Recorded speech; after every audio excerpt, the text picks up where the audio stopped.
სტატისტიკის ეროვნული სააგენტოს მონაცემებით 2024 წელს 13520 ოჯახი დაინგრა და ოფიციალურად განქორწინდა. არაოფიციალური მონაცემებით ეს რაოდენობა შესაძლოა გაცილებით მეტი იყოს. ხშირად სასულიერო პირების დახმარებით დანგრევის პირას მისული არაერთი ოჯახი გადარჩენილა. როგორი არის მართლმადიდებელი ეკლესიის დამოკიდებულება ამ საკითხთან დაკავშირებით, ვრცლად ვისაუბრებთ სოფელ გურჯაანის მთავარანგელოზ მიქაელის სახელობის ტაძრის წინამძღვარ მამა ოჟა სონგულაშვილთან ერთად. მამა ოჟა, დაგლოცე, დიდი მადლობა, რომ მონაწილეობთ ჩვენს გადაცემაში. ერთმანეთს დაგლოცოთ, წყალობა, მადლი, მშვიდობა და სიხარული მოგცეთ უფალი.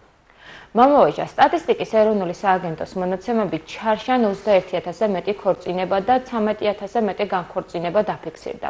ბიბლიის თანახმად, რა შემთხვევაში არის გამართლებული ოჯახის დანგრევა და როგორ შეიძლება მისი გადარჩენა? ვიცი, რომ თქვენ სასულიერო პირები ხშირად ეხმარებით წყვილებს პრობლემების დაძლევაში.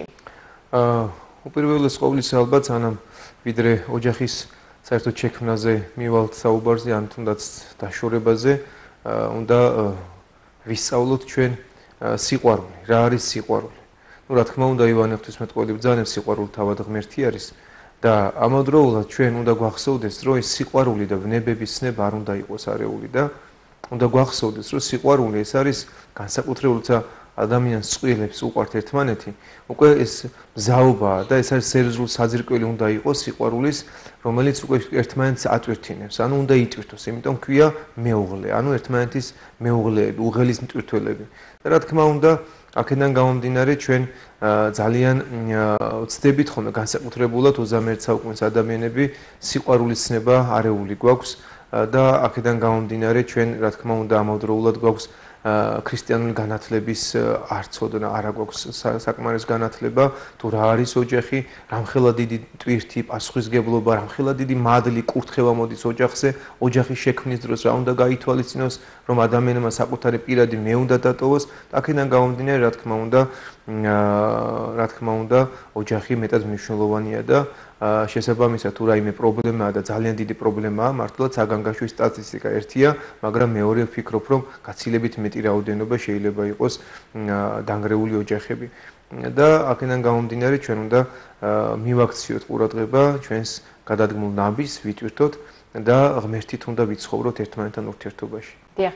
დანგრევის საფუძველი რა არის ხოლმე? მიზეზები რა ხდება ხოლმე თქვენი დაკვირვებით? ალბათ არასათანადო გააზრებული შეიძლება იქნა გაუაზრებელი ოჯახის შექმნა, ვნებაზე დაყრდნობილი ოჯახის შექმნა. ამავდროულად ჩვენ როდესაც ვტვირთულობთ მეუღლები ერთმანეთს, უნდა გვახსოვდეს, საკუთარი პირადი მე უნდა დატოვო. როდესაც პირად მეს არ ტოვებ და ეგოისტურად აქ დამოკიდებული მეუღლესთან, არ აქვს მნიშვნელობა ცოლს თუ ქმარს ერთმანეთის მიმართებაში, შესაბამისად იბადება უკვე იჩნდება კონფლიქტი.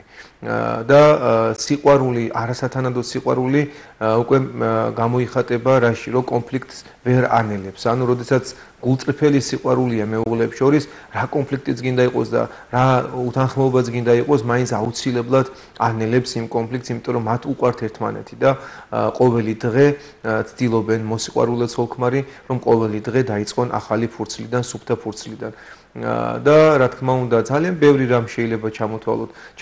ახლა 21 საუკუნეში ერთ-ერთი დიდი პრობლემა ეს არის ნარკოტიკი, ნარკომანია, რომელიც მეუღლეს ხდის უკვე ესე ვთქვათ, ვეღარ ახდენს თავის რეალიზებას, ვეღარ ახდენს თავის მობილიზებას, კონცენტრაციას, გონებისას, მეუღლესთან ურთიერთობაში, შვილებთან ურთიერთობაში, უკვე ოჯახი მეათე ხარისხოვანი ხდება და ადამიანი მერე კიდე არის ესე ვთქვათ, ლუდომანია, რომელიც ძალიან ბევრი ადამიანი აზარტული თამაშს მიჯაჭული და აქედან გამომდინარე ძალიან ბევრი ოჯახი ინგრევა როგორც ნარკოტიკით, ისევე აზარტული თამაშით, ასევე არის ალკოჰოლი, რომელიც ძალიან ბევრი ადამიანი ალკოჰოლ დამოკიდებული ენგრევა ოჯახი, იმიტომ რომ არაფხიზელი, არაჯანსაღი დამოკიდებულობით ცხოვრობს და ძალიან ბევრი რამ არის. კიდევ არის პრობლემა, თანამედროვე პრობლემა, ესე ვიტყოდი, ეს არის ემიგრაცია, როდესაც არ შეიძლება და დაუშვებელი არის რჯულის კანონითაც, რომ ცოლ-ქმარი დიდი ხანი იყვნენ გაცილებულები ერთმანეთთან. და ეს სახეზეც არის, ნათელი არის,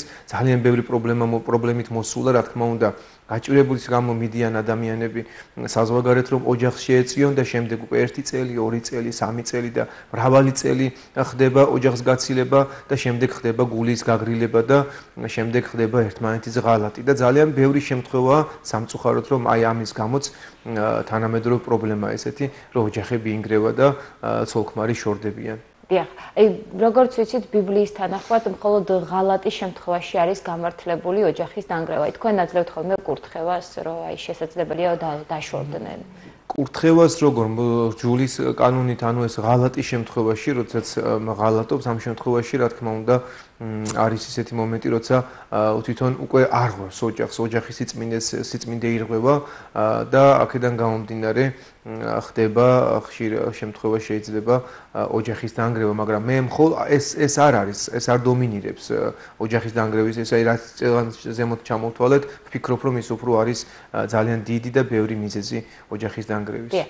და აი რამდენი დიდი ცოდვა არის ღალატი? აი ხშირი არის ასეთი შემთხვევები და ერთ-ერთი მიზეზიც არის ხოლმე ეს. როდესაც მეუღლეებს ერთმანეთი უყვარს მათ მე დასაწყისით ვახსენეთ რომ უპირობო მსახურებები ხდებიან ერთმანეთის და ერთმანეთის ესე ვთქვათ ესეთ გამონათქვამია ხომ ზესფიცულობენ ხო აი ესეთი გულწრფელი სიყვარული არ მოგცემის იმის საშუალებას რომ შენ გქონდეს სხვისკენ გახედის სურვილიც და თუ შენ გულწრფელად მე თუ შენთვის ოჯახი სიწმინდეა ოჯახი წმინდაა და რა თქმა უნდა ოჯახი წმინდაა და უნდა ამ სიწმინდეს თვითონ ჩვენგანი უფრთხილდებოდეს ამ შემთხვევაშიც რა თქმა უნდა ვერც ერთი მეუღლე ვერ მისცემს თავისუფლებას რომ უღალატოს. შემდეგ რა თქმა უნდა ოჯახში შვილები და შვილებისთვის მაგალითი უნდა იყოს დედაც და მამაც და როგორც სიწმინდის მაგალითი ასევე ღირებულებები უნდა გქონდეს ოჯახს და ამ ღირებულებებზე უნდა იყოს დაფუძნებული ოჯახი და ამ ღირებულებებით უნდა იზრდებოდეს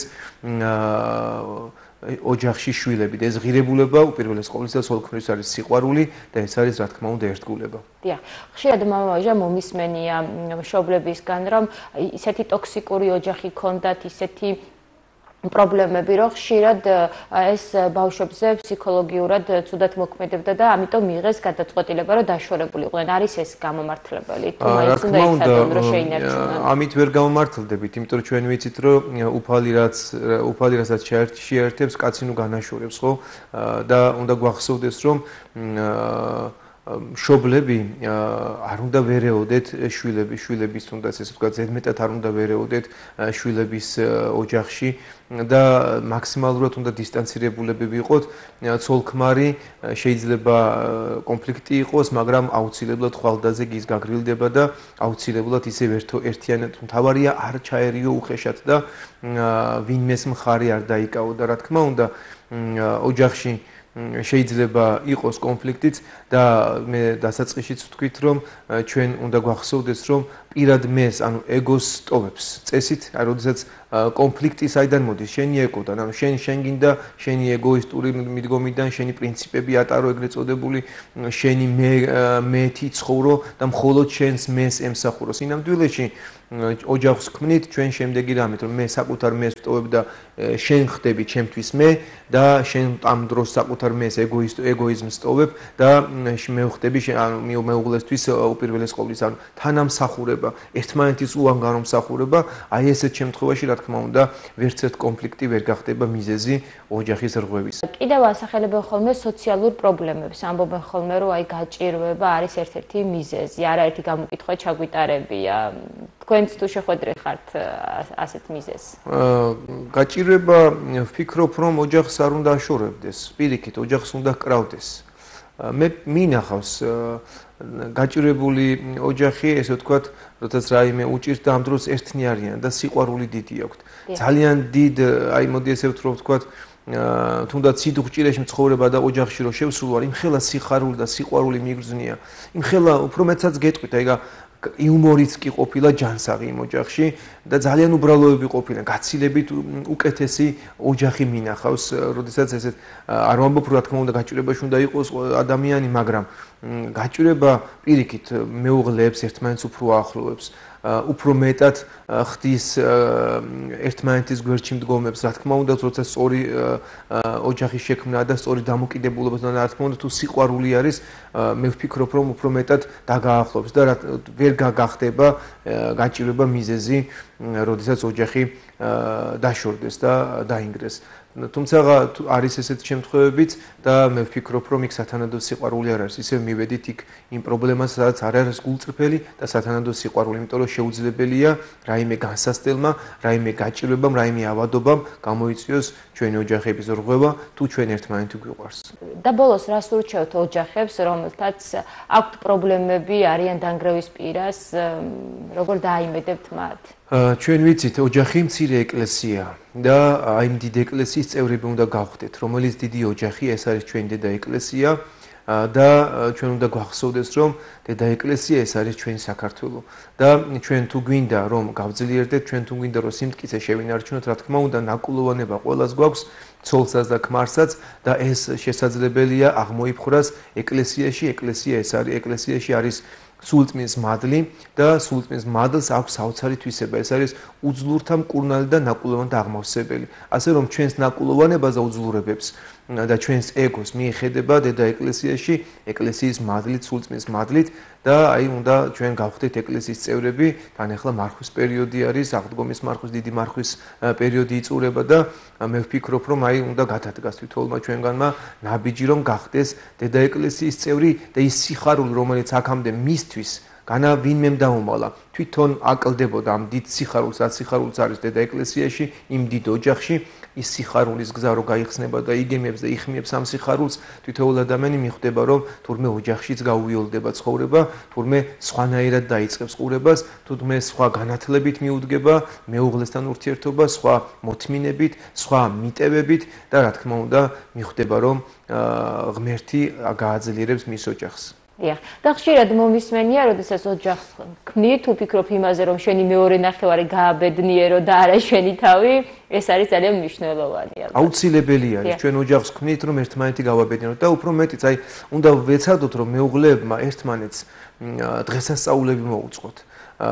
ლამაზი დღეები, თბილი დღეები და რაც შეიძლება მეტად დავიხარჯოთ ერთმანეთისთვის და უფრო მეცაც გეტყვით, რომ დრო იწურება და ჩვენი ცხოვრების ზოგადად და უნდა გვახსოვდეს, რომ ძალიან ბევრჯერ უნდა დავხარჯოთ ჩვენს მეუღლეებთან სიტყვა მიყვარხარ, იმიტომ რომ შეიძლება აღმოჩნდეს და ყოფილა ესეთ შემთხვევა, როდესაც უკვე მეუღლე გვერდით ვეღარ გეყოლება, ხდება ხო გარდაცვალებები სამწუხაროდ და მე დააფასებს ადამიანი, რაც ვირფასი ყოლია მის გვერდით, თანა მეცხედრე, მეორე ნახევარი მეუღლე და აი ამ მომენტად სანამ მივალთ, მანამდე ერთმანეთი დავაფასოთ, ერთმანეთს გაუფრთხილდეთ და ძალიან ხშირად მოვუწყოთ ერთმანეთს თბილი და ლამაზ და დღესასწაულები და ლამაზი დღეები და ძალიან ხშირად ერთმანეთს უთხრათ შესანიშნავი და ესე ვთქვათ საოცარი სიტყვა რაც არის თვითონ მიყვარხარ.